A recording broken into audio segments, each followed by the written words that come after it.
Bonjour, je vous partage ma réflexion avec le texte de Jean, chapitre 6, versets 51 à 58. J'ai retranscrit le texte sous cette page pour votre compréhension. Je me demandais, avez-vous conscience de ce qui se passe dans l'Eucharistie, dans ce petit bout de pain qu'on appelle une hostie? C'est quelque chose d'incroyable. Et je vais résumer ce qu'un grand théologien de notre époque disait, le pape Benoît XVI, afin d'essayer de vous faire entrer un peu plus dans ce grand mystère. Prenez, mangez, buvez-en tous. On ne peut pas manger le corps du Christ comme un simple morceau de pain. Manger ce pain signifie communier, entrer en communion avec la personne du Seigneur vivant.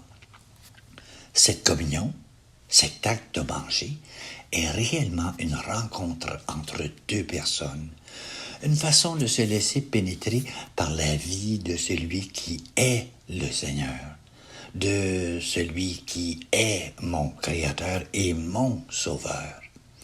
Le but de cette communion, de cet acte de manger, est que ma vie soit transformée par la vie que je reçois de celui qui est amour. Dans l'Eucharistie, Dieu me transforme en amoureux, en personne plus aimante. Nous avons besoin d'un Dieu proche, d'un Dieu qui se remet entre nos mains et qui nous aime. Dans l'Eucharistie, le Christ est réellement ce Dieu présent parmi nous. Sa présence n'est pas une présence statique, c'est une présence dynamique qui nous saisit et nous entraîne. Le Christ nous attire à lui. Il nous fait sortir de nous-mêmes pour être avec lui et pour être avec les autres. La communion avec le Seigneur est toujours aussi une communion avec nos sœurs et avec nos frères. En effet, lorsque je communie, le Christ s'unit personnellement à moi, mais il s'unit également avec l'homme et la femme à mes côtés. Et le pain est pour moi, mais également pour l'autre. Ainsi, le Christ nous unit tous à lui et nous unit tous les uns avec les autres. Nous recevons le Christ dans la communion, mais le Christ s'unit également avec mon prochain.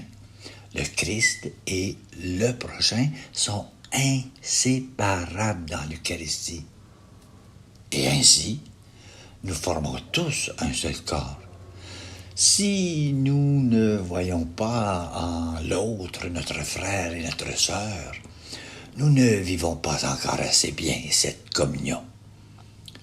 Participer à la messe ne nous éloigne donc pas des autres, de nos contemporains qui, peut-être, ne comprennent pas pourquoi nous allons à l'Église.